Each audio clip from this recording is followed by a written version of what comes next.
that first we have to understand why we have problem with financing small and medium enterprises, because this is the issue. Yeah. And it is a fact that small and medium enterprises tend to have difficulties to access finances. And they are facing as well what we call additional other challenges. Firstly, as it was mentioned by my two colleagues, that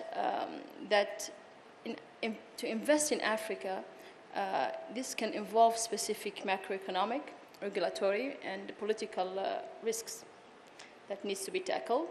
And secondly, as well my colleague mentioned earlier, that investors tend to prefer to invest in large companies because they have a lower risk of default.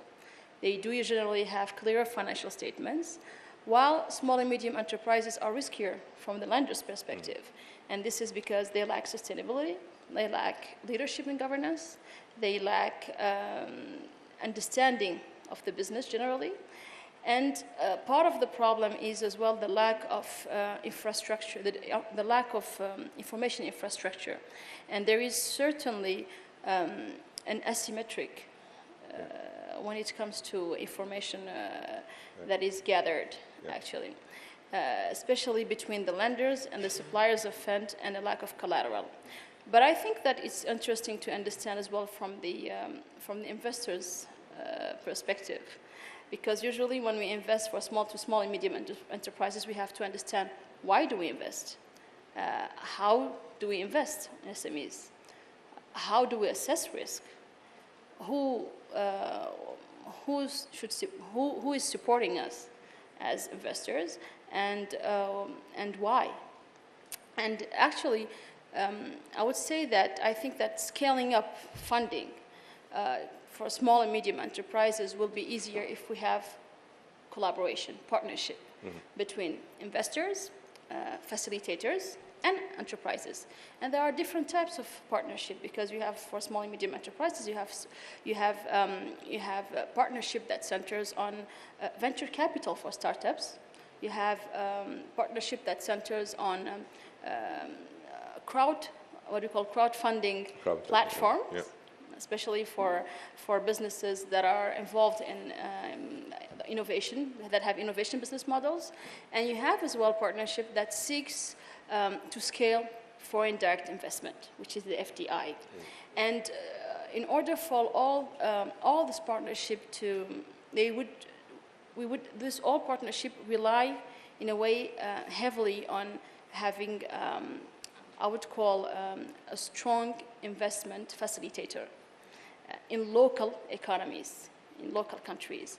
And to ease the access to finance, I think that we should develop and reactivate credit guarantee schemes. We should promote innovation, financial innovations.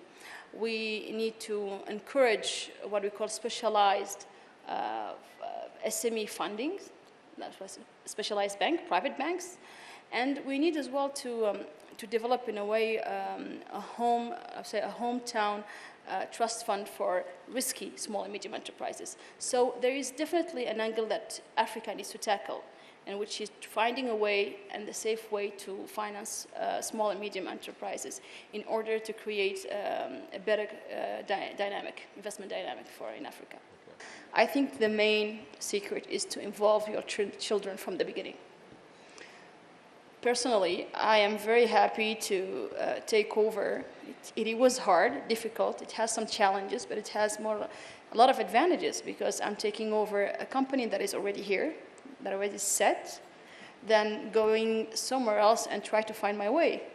And the right thing is just to involve us from the beginning, because we cannot end up or just wake up in the morning and just find ourselves in a board meetings.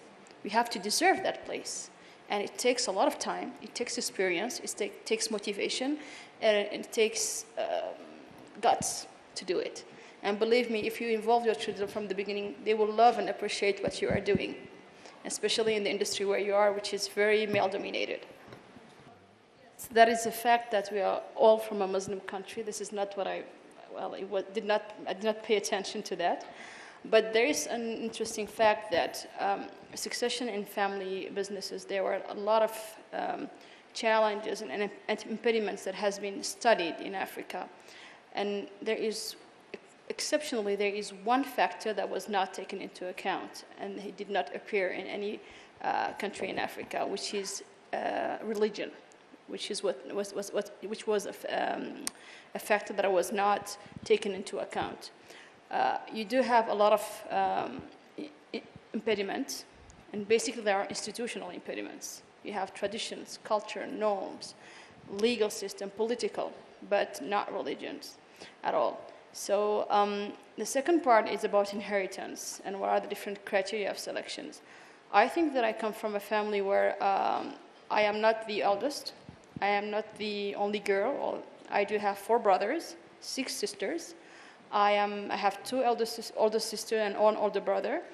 But I think that the succession came smoothly. I do have a father that is still alive. And the criteria was determination, motivation, intelligence, I think, availability. Yeah, that's true. Availability. And that's what the criteria is, because there is individual traits that are exceptionally important. And I come from a country where it's 100% Muslim country. We do have 5 ethnic groups. And I come from I have a mother who is from another country, which can be an impediment, from a black African country, and I'm from my father is from an Arab country. So there are so many constraints that could appear, but I made it simply because I showed that I was capable to do so. That's it. Let's say that collaboration and partnership is the proper term than acquisition for family businesses. And usually, in order for us to grow, it will be, you have 4 criteria that I usually cite. First, you need to look for a trustworthy partner, a partner that have successful partnership track record. You need to look for a partner that have aligned interest and mainly share the same value, and this is the key. Based on my family business history, I'm from the 2nd generation. My father created his first company in '82.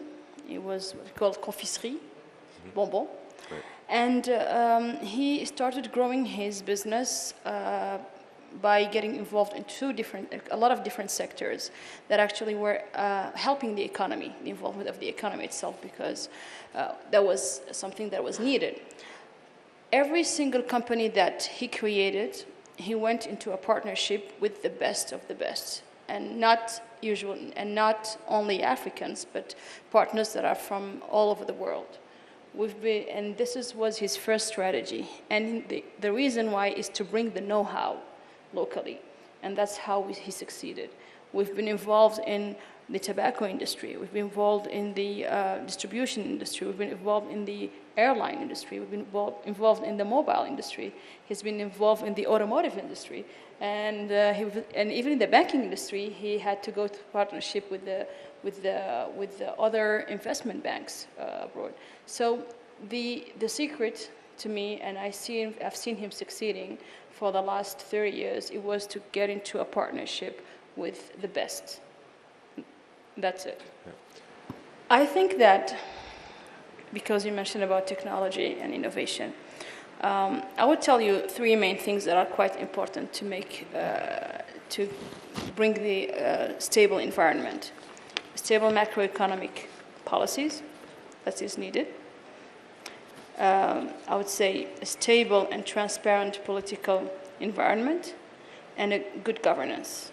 Those are the 3 main things that would allow you to succeed, if you are involved in technology or involved in any business. That are the 3 main things.